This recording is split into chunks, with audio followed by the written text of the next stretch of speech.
Vous êtes les experts de la simplification. La simplification de fractions, c'est quelque chose que vous faites depuis assez longtemps.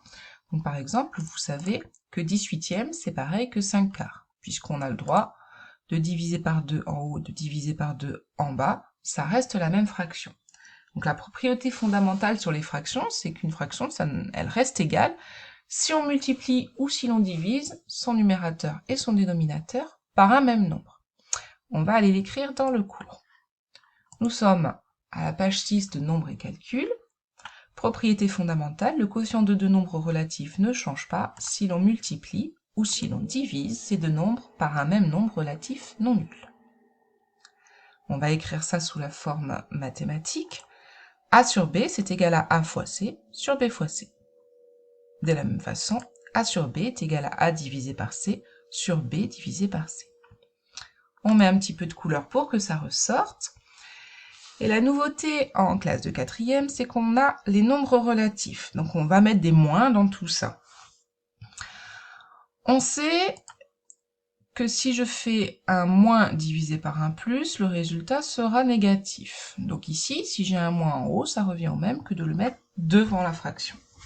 De la même façon, si j'ai un moins en bas, ça revient au même que de le mettre devant la fraction, puisqu'un positif divisé par un négatif, ça fait un négatif.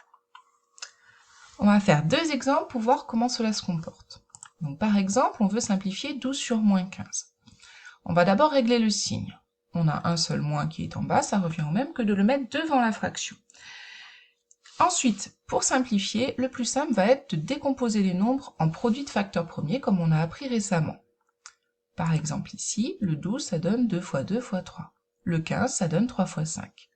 Je vois qu'ici j'ai le 3 en commun, je vais pouvoir le barrer, c'est-à-dire que je vais pouvoir simplifier par 3. Il va me rester moins 4 sur 5.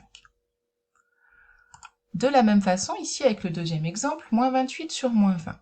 J'ai un négatif divisé par un négatif, ça fait un positif, je ne m'occupe plus des signes moins, ils ont disparu. Je décompose le 28, ça donne 2 fois 2 fois 7, et le 20, 2 fois 2 fois 5. Ces décompositions, il faut réussir à les faire de tête. Si vous avez des grands nombres qui sont difficiles à décomposer, la calculatrice pourra venir vous aider.